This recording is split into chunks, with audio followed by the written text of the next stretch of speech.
ভাইটি ভণ্টিসকল, আজি তোমালোকলৈ লৈ আহিছোঁ দশম শ্ৰেণীৰ অনুশীলনী 8.2ৰ কুৱেশ্যন নম্বৰ 1ৰ 4টো, য'ত ত্ৰিকোণমিতি পাঠটোৰ পৰা আমি এই অংকটো লৈছোঁ। ইয়াত দিয়া আছে sin 30 degree tan 45 degree minus cosec 60 degree divided by sec 30 degree plus cos 60 degree plus cot 45 degree. তোমালোকক ইতিমধ্যে মই সেই তালিকাখনৰ কথা কৈছিলোঁৱেই, কিমান বেছি ইম্পৰ্টেণ্ট এই অনুশীলনটোৰ কাৰণে। এই অনুশীলনটোৰ কাৰণে তোমালোকে এই তালিকাখন মনত ৰাখিবই লাগিব, মাষ্ট বি। ঠিক আছে, তো মই এই তালিকাখনৰ পৰাই এতিয়া লৈ মই সেই অংকটো কৰিবৰ কাৰণে আগবাঢ়িম। ঠিক আছে, এতিয়া sin 30 ডিগ্ৰীৰ মান বহাম। sin 30 ডিগ্ৰীৰ মান আমি জানো 1/2। তাৰপিছত যোগ চিন আছে। tan 45 ডিগ্ৰীৰ মান আমি জানো 1 মাইনাছ cosec 60 ডিগ্ৰীৰ মান হৈছে 2/√3। তোমালোকে একো চিন্তা কৰিবলগীয়া একো নাই। তোমালোকে সেই তালিকাখন মোৰ আগৰ ভিডিঅ'ত ইতিমধ্যে দিয়া হৈছে। তোমালোকে এই তালিকাখন কেনেদৰে মনত ৰাখিব লাগে ভালদৰে মনত ৰাখিবই লাগিব। মনত ৰাখিবা, তেতিয়া এই অংকখিনি কৰিবৰ কাৰণে একদম সহজ পাবা। তাৰপিছত আছে sec 30 ডিগ্ৰীৰ মান আছিলে 2/√3 প্লাছ 1/2 প্লাছ 1। ঠিক আছে, এতিয়া আমি কৰিবলৈ আগবাঢ়িম কেলকুলেশ্যন। প্ৰথমতে আমি এইটো যদি ভাঙোঁ তেতিয়াহ'লে কি হ'ব, 1/2 প্লাছ 1। এইটো আমি সমষ্টি ভাঙিব লাগিব। সমষ্টি ভাঙিবলৈ হ'লে আমি জানো অলৰেডি আগৰ ক্লাছত আমি পাই আহিছোঁ, এই তলৰ যিটো হৰ আছে হৰটোৰ লগত আমি ছাইডৰ অংকটো পূৰণ কৰিম আৰু ওপৰৰ লগত যোগ চিন থাকিলে যোগ কৰিম আৰু বিয়োগ চিন থাকিলে বিয়োগ কৰিম। তো 1/2, তো 2ৰ লগত 1টো পূৰণ কৰিলে কি হ'বগৈ, 2 × 2 আৰু ওপৰৰ 1টো যোগ কৰিলে কিমান হ'বগৈ, 3। তাৰমানে 3/2 আহিব। তাৰপিছত আছে মাজত মাইনাছ চিন আৰু 2/√3 অলৰেডি আছে আমাৰ ওচৰত। তাৰপিছত এইটো একেভাগে কৰিম, 2/√3 যিহেতু আছেই, এটা কাম কৰোঁ, 2/√3টো যিভাগে আছে আমি সেইভাগে পাতি দিলোঁ। আৰু এইটো আমি যদি সমষ্টি ভাঙি দিওঁ, 2ৰ লগত 1টো পূৰণ কৰা, 2 × 2 ওপৰৰ 1টো সৈতে কিমান হ'বগৈ, 3। 3/2। আৰু এটা কাম তোমালোকে কৰি ল'লে একেবাৰে অলপ সহজ হ'ব। একে বস্তু যিহেতু এইটো যোগ হৈ আছে, আমি একেভাগে ৰাখিলে তোমালোকৰ কেলকুলেশ্যন কৰিবৰ কাৰণে সুবিধা হ'ব। চাবা দেই, এই 3/2টো আগলৈ লৈ আহোঁ, একো প্ৰব্লেম নাই, কাৰণ যিহেতু ইয়াৰ আগত প্লাছ চিন আছে তে মিলি থাকিব। আৰু ইয়াৰ আগতো প্লাছ চিন আছে, প্লাছ 2/√3 হ'লনে? এতিয়া আমি যদি এইকেইটা কেলকুলেশ্যন কৰোঁ, মই এইফালে কৰি দেখাইছোঁ, কেলকুলেশ্যন কৰিলে কিমান হ'ব, 2√3 মানে লসাগু আহিব 2√3 আৰু ওপৰত আহিব √3 লগত 3 মাল্টিপ্লাই কৰি দিলে 3√3 আৰু এইফালে আহিব -4, 2 × 2 = 4। একেভাগে আমি তলতো কৰিম। এইকেইটা ক্ৰছ প্ৰডাক্ট কৰি দিয়া, এইকেইটা হৰ আহিলে 2√3 লসাগু আৰু এইকেইটা পূৰণ কৰি দিয়া 3√3 হ'ব, মাজত আছে প্লাছ আৰু 2 × 2 = 4। ঠিক আছে, এতিয়া মই আকৌ এডোখৰত কৰিছোঁ। এতিয়া চাবা, এই তলৰ যিকেইটা হৰ 2√3 এইকেইটা যদি আমি ৰেচিপ্ৰকেল লৈ দিওঁ, তেতিয়াহ'লে এইকেইটা কটাকটি যাবগৈ। থাকিবগৈ কি, 3√3 - 4 আৰু ডিভাইডেড বাই 3√3 + 4। এতিয়া আমি হৰৰ পৰিমেয়কৰণ কৰা আগতে পাইছোঁ নহয়, এতিয়া হৰৰ পৰিমেয়কৰণ কৰিম। হৰৰ পৰিমেয়কৰণ কৰিবৰ কাৰণে একদম সহজ। ইয়াত যদি যিটো যোগ হৈ আছে তুমি হৰটোত একেটাকে লিখা, কিন্তু বিয়োগ চিন দি লিখিব লাগিব। এতিয়া ওপৰত লিখিব, তলত লিখিলে আমি যিটো লিখিম ওপৰতো লিখিম, -4। এতিয়া এটা ইয়াত সূত্ৰ আহিব, সূত্ৰটো হ'ব কি, a + b × a - b। তেতিয়াহ'লে কি হ'ব, a² - b জেগাত কি আছে, 4 আছে, 4² আৰু ওপৰতো কি হ'ব, a - b আৰু a - b, তাৰমানে কি, a - b whole square, a - b whole square. এতিয়া আমি সূত্ৰত ভাঙি দিম। সূত্ৰত ভাঙিলে কি হ'ব, a - b হোল স্কুৱাৰটো যদি আমি ভাঙি দিওঁ, a² - 2 ab + b²। আৰু তলত a স্কোৱাৰ মাইনাছ b স্কোৱাৰটো কৰিলে 3 3 গুণ হ'বগৈ 9 আৰু পূৰণ ৰুট 3 দুটা পূৰণ কৰিলে 3 মাইনাছ 4 4 গুণ 16 এতিয়া এইটো কিমান হ'বগৈ 3 3 গুণ 9 আৰু ৰুট 3 দুটা পূৰণ কৰিলে কিমান হ'বগৈ 3 তাৰমানে 9 3 গুণ 27 আহিবগৈ ইয়াত মাইনাছ 2 4 গুণ 8 8ৰ লগত 3 পূৰণ কৰিলে কিমান হ'বগৈ 24 আৰু ৰুটৰ ভিতৰত যিটো আছে সেইটো একেভাগে থাকিব ৰুট 3 আৰু প্লাছ 4 4 গুণ কিমান হ'বগৈ 16 3 9 গুণ 27 মাইনাছ 16 ঠিক আছেনে তাৰপিছত এতিয়া 27ৰ পৰা 16 গলৈকে থাকিবগৈ 11 আৰু 27ৰ লগত যদি 16 যোগ কৰা তেতিয়া হ'বগৈ পাবা তোমালোকে 43 মাইনাছ 24 ৰুট 3 এইটোৱে হ'ব আনচাৰ ভাইটি ভণ্টিসকল এবাৰ তোমালোকলৈ কৰি দিব লৈছোঁ 5 নম্বৰ কুৱেশ্যনটো 5 নম্বৰ কুৱেশ্যনটোত আছে 5 cos square 60 degree plus 4 sec 30 degree minus 10 square 45 degree sin square divided by sin square 30 degree minus cos square 30 degree এতিয়া আমি ইয়াৰ মানবিলাক বহাম হ'বগৈ 5 ইনটু cos 60 ডিগ্ৰী মান হৈছে 1/2 আৰু স্কোৱাৰ হৈ আছে যিহেতু আমি স্কোৱাৰ দিলোঁ প্লাছ 4 sec 30 ডিগ্ৰী ইয়াত স্কোৱাৰ আছিলে দেই স্কোৱাৰ থাকিব লাগিছিলে ইয়াত 4 sec স্কোৱাৰ 30 ডিগ্ৰী মানে sec 30 ডিগ্ৰী মান হৈছিলে 2/√3 মই তোমালোকক অলৰেডি মই কৈছোঁ যিহেতু তালিকাখন মনত ৰাখিব লাগিব তোমালোকে তালিকাখন কৰি থাকিলে মনত থাকি যাব মাইনাছ 1 স্কোৱাৰ 1045 মানে 1 স্কোৱাৰ sin 30 ডিগ্ৰী মান হৈছে আমি অলৰেডি জানো হাফ হয় কিন্তু আমি সেইকেইটা যদি কৰোঁগৈ অকণমান দীঘল হ'ব মই তোমালোকক অকণমান শ্বৰ্ট ফৰ্ম এটা শিকাইছোঁ সেইটো হৈছে কি অলৰেডি আমি জানো sin স্কোৱাৰ থিটা মাইনাছ প্লাছ cos স্কোৱাৰ থিটা মানে আমাৰ 1 হয় ঠিক আছে গতিকে ইয়াত এইটো প্লাছ হ'ব লাগিছিলে মই মাইনাছ দি পাইছোঁ sin স্কোৱাৰ থিটা প্লাছ cos স্কোৱাৰ থিটা ইকুৱেল টু 1 হয় থিটাৰ জেগাত দুইটা যিহেতু 30 ডিগ্ৰী আছে আমি থিটা sin স্কোৱাৰ থিটা প্লাছ cos স্কোৱাৰ থিটা বুলিয়ে ধৰিব পাৰোঁ আৰু দুইটা ইকুৱেল টু আমাক কিমান লিখিব পাৰোঁ 1 লিখিব পাৰোঁ তেতিয়া অকণমান দুটা ষ্টেপ ছুটি হৈ যাব ঠিক আছে তোমালোকে ইভাগেও কৰিব পাৰা মই আগতে কৈছোঁ sin স্কোৱাৰ 30 ডিগ্ৰী তোমালোকে ইয়াত sin 30 ডিগ্ৰী মান বহাই দিলে স্কোৱাৰ কৰি দিবা আৰু cos 30 ডিগ্ৰী মান বহাই স্কোৱাৰ কৰিলে তেতিয়াও ওলাব কিন্তু মই অকণমান দুটা ষ্টেপ কম হ'ব গতিকে এইভাগে মই কৈ দিছোঁ sin 30 degree plus cos square 30 degree দুইটা বৰ্গ কৰিলে 1 হয় আমি 1 লিখিলোঁ এতিয়া ইয়াত কিমান হ'ব তলত 1 লিখা নিলিখাটো একেটাই কথা তো আমি কি লিখিব পাৰোঁ 5 ইনটু 1/4 লিখিব পাৰোঁ প্লাছ 4 ইনটু 2 যা কিমান হ'বগৈ 4 ৰুট 3 দুটা পূৰণ কৰিলে কিমান হ'বগৈ 3 আৰু এইফালে মাইনাছ 1 হ'বগৈ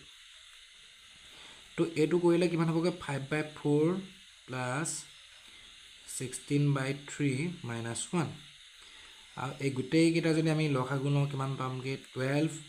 আৰু 4 12 কিমান হ'ব 3 ইনটু 5 প্লাছ 3 12 কিমান বাৰ যাব 4 ইনটু 16 মাইনাছ ইয়াৰ তলত 1 আছে বুলি আমি ধৰি লওঁ 1 1 কিমান যাব 12 ইনটু 1 ঠিক আছে এতিয়া আহিব কিমান 3 5 যা 15 প্লাছ 4 16 যা 64 মাইনাছ এইটো কিমান হ'বগৈ 12 ডিভাইডেড বাই 12 ইয়াত কিমান হ'বগৈ এইকেইটা গোটেইকেইটা কৰিলে 15 12 64 এইফালে 67/12 এইটোৱে হ'ব আনচাৰ এবাৰ কৰিবৰ কাৰণে আগবাঢ়িছোঁ 6 নম্বৰটো দিয়া আছে cosec 30 degree plus cosec 60 degree plus cosec 90 degree sec 0 degree plus sec 30 degree plus sec 60 degree এতিয়া গোটেইখিনি আমি যদি ভেলু বহাই চাওঁ ভেলুখিনি চালে আমি গম পাম cosec 60 ডিগ্ৰী মান হৈছে cosec 30 ডিগ্ৰী মান হৈছে 2 প্লাছ cosec 60 ডিগ্ৰী মান হৈছে 2/√3 প্লাছ আৰু cosec 90 ডিগ্ৰী মান হৈছে 1 একেদৰে sec 0 ডিগ্ৰী মান হৈছে 1 প্লাছ sec 30 ডিগ্ৰী মান হৈছে 2/√3 প্লাছ sec 60 ডিগ্ৰী মান হৈছে কিমান 2 এতিয়া চোৱা আটাইতকৈ ইজি এই যিটো গোটা সংখ্যা আছে এই গোটা সংখ্যাটোৰ লগত গোটা সংখ্যাটো যোগ কৰা কিমান হ'বগৈ 3 প্লাছ 2√3 একেদৰে 2 লগত 1 যোগ কৰি এতিয়া 3 হ'ল 3 যোগ 2√3 এতিয়া আমি কি কৰিব পাৰিম দুইটাটো সেম আছে দুইটা যদি আমি কটাকটি কৰি দিওঁ তেতিয়াহ'লে কি হ'ব দেখিবা দুইটা আমি ব্ৰেকেটৰ ভিতৰত যদি ৰাখি দিওঁ এইটো কেইবাৰ যাব একবাৰ যাব তাৰমানে আনচাৰটো কিমান ল'লে কিমান একদম সহজ হয়নে ঠিক আছে এতিয়া আমি পিছৰ অংকটোলৈ আগবাঢ়ো এইবাৰ আমাক দিয়া আছে কি 4 sin 30 degree plus cos square 45 degree minus 4 cos square 60 degree divided by 2 sin 30 degree cos 30 degree plus 10 45 degree ঠিক আছে একো চিন্তা কৰিবলগীয়া নাই মই একেবাৰে সহজভাৱে কৰিবৰ কাৰণে চেষ্টা কৰিম এতিয়া আমি প্ৰথমতে আমি কি কৰিম মানবিলাক বহাম এতিয়া 4 into sin 30 degree লগত কি হৈছে মাল্টিপ্লাই হৈ আছে sin 30 degree মান কিমান 1/2 এটো পূৰণ দি দিছো তাৰপিছত মাজত কি চিন আছে প্লাস চিন আছে cos square 45 degree cos square 45 degree মানে কিমান 1/√2 তাক আমি কি কৰিব লাগিব স্কয়াৰ কৰিব লাগিব মাইনাস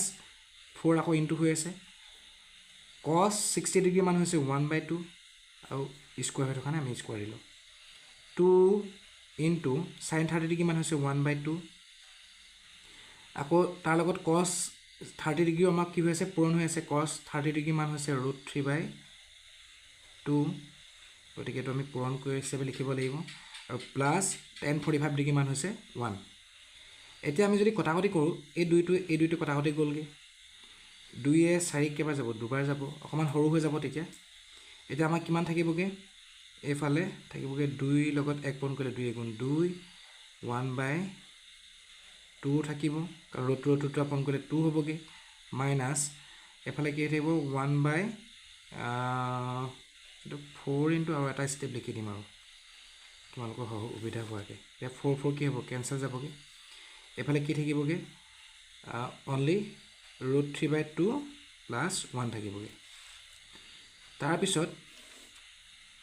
এটো আমি সমষ্টি ভাঙিব লাগিব কাৰণ একেটাটো গুছি গল থাকিব কি এফালে 1 হে থাকিব 2 আৰু এটা স্টেপ লিখি দিছো 2 যোগ 1/2 minus 1 √3/2 plus 1 ঠিক আছে মই অকমান এফালে লিখি দিওঁ এফালে কৰি দিলে হ'ব 2 ৰ পৰা 1 গল থাকিলে 1 যোগ 1/2 এফালে কি থাকিব √3/2 plus 1 এতিয়া এইটো যদি আমি সমষ্টি ভাঙিলে কি পাম সমষ্টি ভাঙিলে চোৱা 2 লগত এই হেতু সমষ্টি ভাঙিলে হতে এনেকৈ কৰিবা তেল হৰটো লগত চাইডটো পূৰণ কৰিবা আগফালে থাকিলে আগফালে পূৰণ কৰিবা আৰু পিছফালে থাকিলে পিছফালে বহাব লাগিব 2 গুণ 2 যোগ 1 তাৰ মানে কিমান হ'বগে 3/2 আৰু তলত এটো আমি সমষ্টি ভাঙিব পাৰো 2 গুণ 2 ওপৰ √3 লগত যোগ হ'বগে √3 plus 2 divided by 2 এটা আকৌ যদি চাও আমি দেখিম এই ওপৰৰ দুইটো আৰু এই তলৰ দুইটো কি হ'ব কটাকটি যাবগে থাকিবগে কি মই আকৌ এফালে লিখিছো 3/√3 plus 2 এতিয়া ইয়াক আমি আকৌ কি কৰিম হৰ পৰিমেয়কৰণ কৰিম হৰ পৰিমেয়কৰণ কৰা মানে কি ইয়াৰ লগত যেটো তলত যোগ হৈ আছে এটা আমি বিয়োগ হিচাপে লিখিম বিয়োগ 2 আৰু তলত বিয়োগ কৰিলে ওপৰটো কৰিব লাগিব -2 ঠিক আছে এটা কি হ'ব মই আকৌ এটো সাইডে কৰিছো 3 লগত √3 - 2 মাল্টিপ্লাই হৈ গল আৰু এটো লগত কি হ'ব a plus b into a minus b formula হৈ গল তেতিয়াহলে কি আহিবগে 3 লগত √3 কৰিলে 3√3 আহিব মাইনাস আকৌ 3 2 গুণ 6 আকৌ এটো যদি কো a square minus b square হ'বনে আকৌ এফালে যদি কো কি আহিব 3√3 minus 6 √3 দুটা পূৰণ কৰিলে হ'ব 3 minus 2 to 4 এফালে কিমান আহিবগে তলত থাকিবগে -1 আৰু ওপৰত থাকিবগে 3√3 minus 6 এই মাইনাসটো আমি ওপৰত যদি লিখি দিও কিমান হ'বগে -3√3 plus 6 এটা আমি +6 টো আগত লিখি দিয়া 6 minus 3√3 আৰু এটো হৈছে তোমালোকৰ আনসাৰ ঠিক আছে এতিয়া তোমালোকৰ নেক্সট আছে শুদ্ধ উত্তৰটো বাছি উলিওৱা আৰু তোমাৰ বাছনিৰ যথাৰ্থতা উল্লেখ কৰা 2 tan 30 degree 1 plus tan square 30 degree আৰু তোমালোকে হৰাই এটা কথা মন কৰিবা যে এনেকুৱা ধৰণৰ কুৱেশ্যনবিলাক কৰিবৰ কাৰণে তোমালোকে কিন্তু তালিকাখন মনত ৰাখিবই লাগিব আৰু তোমালোকে কেলকুলেশ্যন কৰি চাব লাগিব, নহ'লে কিন্তু তোমালোকে মানে পাজুল হোৱাৰ তোমালোকৰ চান্স বহুত বেছি থাকিব। ঠিক আছে, গতিকে তোমালোকে কৰাটোতো কৰিবই লাগিব। গতিকে যিমান পাৰি তোমালোকে টেবুলখন সোনকালে মনত ৰাখা, মনত ৰাখিবৰ কাৰণে চেষ্টা কৰা। মনত ৰাখিবৰ কাৰণে ইমান বেছি কষ্টৰ বস্তু নহয়, তোমালোকে জাষ্ট মই যি ধৰণে মই তোমালোকক আগৰ ভিডিঅ'ত কৰা হৈছে সেইভাগে বা যিভাগেই তোমালোকে মনত ৰাখিব পাৰা সেইভাগে তোমালোকে মনত ৰাখিবা আৰু প্ৰেক্টিছ কৰিলে আচলতে মনত থাকিয়ে যায়, হয়নে? তো প্ৰেক্টিছ কৰিবা। তো ইয়াত কি আছে 2 tan 30 degree plus 1 plus 2 tan 30 degree divided by 1 plus tan square 30 degree. তো ইয়াৰ মানটো আমাৰ কি হ'ব, সেই মানটো কোনটো থিটাৰ জেগাত আমাৰ হ'ব সেই থিটাটো আমি বাছি উলিয়াব লাগে। ঠিক আছে, তো এতিয়া আমি কৰি চাওঁ।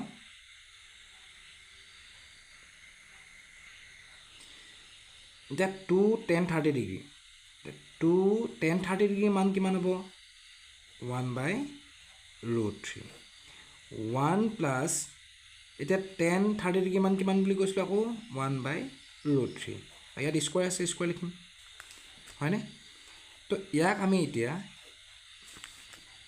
2টো ওপৰত একৰ লগত পূৰণ হৈ যাবগৈ, হ'বগৈ 2 আৰু তলত হ'ব √3 1 প্লাছ 1/√3 দুটা পূৰণ কৰিলে হ'ব 3। এতিয়া 2/√3 আৰু এইটো যদি সমষ্টি ভাগো 3 লগত 1টো পূৰণ কৰিলে 3 গুণ 3 যোগ 1 ডিভাইডেড বাই 3। এফালে যদি কৰোঁ 2/√3 ডিভাইডেড বাই 4/3। এতিয়া এই অংকটোকে আমি এতিয়া কেনেকৈ লিখিব পাৰোঁ চাবা দেই। এইখিনিতে মই এইফালে লিখিছোঁ 2/√3 এইটো হৰণ হিচাপে থাকিলে আমি কেনেকৈ লিখিব পাৰিম, হৰণ 4/3। এতিয়া এইটোকে আমি কেনেকৈ লিখিম 2/√3 এতিয়া হৰণৰ জেগাত তোমালোকে কি কৰা পূৰণ কৰি দিয়া, পূৰণ কৰিলে কিমান হ'বগৈ পিছত থকা সংখ্যাটো ওলোটা হৈ যাব 3/4। এতিয়া কথা পাতি কৰা 2 4 কেইবাৰ যাব, দুবাৰ যাব, √3 ইয়াত কেইবাৰ যাব √3 বাৰ, তাৰমানে কিমান হ'বগৈ √3/2। এইটো হৈছে আনচাৰ। এতিয়া তোমালোকে চাব লাগিব এই অপশ্যনটোত কোনটো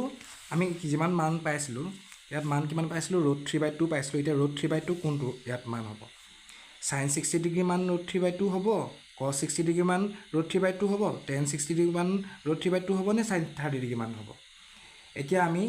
তালিকাখনত আমি চালে কি পাম, তালিকাখনৰ মতে চাইনত 60 ডিগ্ৰী মানে কিমান √3/2। ঠিক আছে, গতিকে ইয়াৰ আনচাৰটো কিমান হ'ব,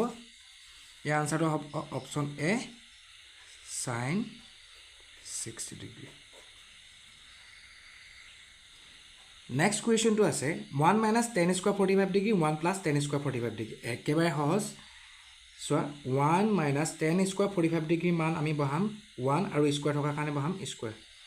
আৰু 1 প্লাছ tan 45 ডিগ্ৰী মান হৈছে 1 স্কুৱাৰ থকাৰ কাৰণে বহালোঁ স্কুৱাৰ। এতিয়া 1 মাইনাছ একক বৰ্গ কৰিলে কিমান হ'ব 1 হ'ব 1 প্লাছ 1। এতিয়া যদি চোৱা 1ৰ পৰা 1 গ'লে কি 0, 1ৰ লগত 1 যোগ কৰিলে 2, আৰু সদায় জানো 0 যিহে হৰণ নকৰা লাগিলে সেইটো সদায় কি হ'ব 0 হ'ব। তো ইয়াত অপশ্যনত কি আছে, অপশ্যন হৈছে ডি 0। তাৰ পিছৰ কুৱেশ্যনটোত আছে sin 2a = 2 sin a সত্য যেতিয়া a = কিমান হ'ব। তো সদায় মন কৰিবা যেতিয়া sin 0 হয়, 0 হ'লে কি হ'ব গোটেইটো sin 0 হৈ থাকিব। 2 sin a মানে কি হ'ব, sin 0 মানে কিমান হ'ব, আমিতো 0 বুলিয়ে জানো, তাৰমানে 2 লগত 0 মাল্টিপ্লাই কৰিলেও কিমান হ'ব 0 হ'ব। আল্টিমেটলি ইয়াৰ আনচাৰটো কি হ'ব অপশ্যন এ। এবাৰ আগবাঢ়িছোঁ একেবাৰে শেষৰটো কুৱেশ্যনলৈ MCQ আছে IV 2 tan 30 degree divided by 1 minus tan square 30 degree equal to কিমান। আল্টিমেটলি আমি কি কৰিব লাগিব, চিম্প্লিফিকেশ্যন কৰিব লাগিব। প্ৰথমতে মানবিলাক বহাই ল'ব লাগিব। 2 × tan 30 ডিগ্ৰী মান কিমান বুলি জানো 1/√3 বুলি জানো, 1 মাইনাছ tan 30 ডিগ্ৰী মান কিমান 1/√3 বুলি জানো, আৰু স্কুৱাৰ থকাৰ কাৰণে আমি স্কুৱাৰ কৰিলোঁ। তেতিয়াহ'লে কিমান হ'ব 2/√3 ডিভাইডেড বাই 1 মাইনাছ কি হ'ব 1/3। এতিয়া এইটো আমি কেনেকৈ লিখিব পাৰোঁ 2/√3 ডিভাইডেড বাই এইটো যদি আমি সমষ্টি ভাঙোঁ 3 গুণ 3 3 পৰা 1 গ'ল থাকিল কিমান 2/3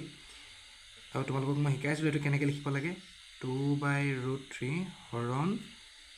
2/3 এতিয়া এইটো যদি আমি পূৰণ কৰি দিওঁ এইটো উল্টা হৈ যাব 3টো ওপৰলৈ গ'লগৈ তললৈ 2 এতিয়া 2 কেঞ্চেল গ'লগৈ থাকিলে কি ওপৰত 3 আৰু তলত √3 এতিয়া 3 জেগাত সদায় কি থাকে √3 দুটা পূৰণ কৰিলে 3 হয় গতিকে 3 জেগাত আমি কি লিখিব পাৰিম √3 into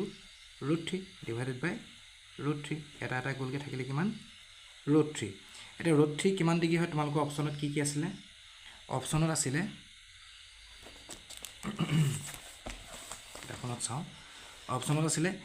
cos 60 degree sin 60 degree tan 60 degree নে sin 30 ডিগ্ৰী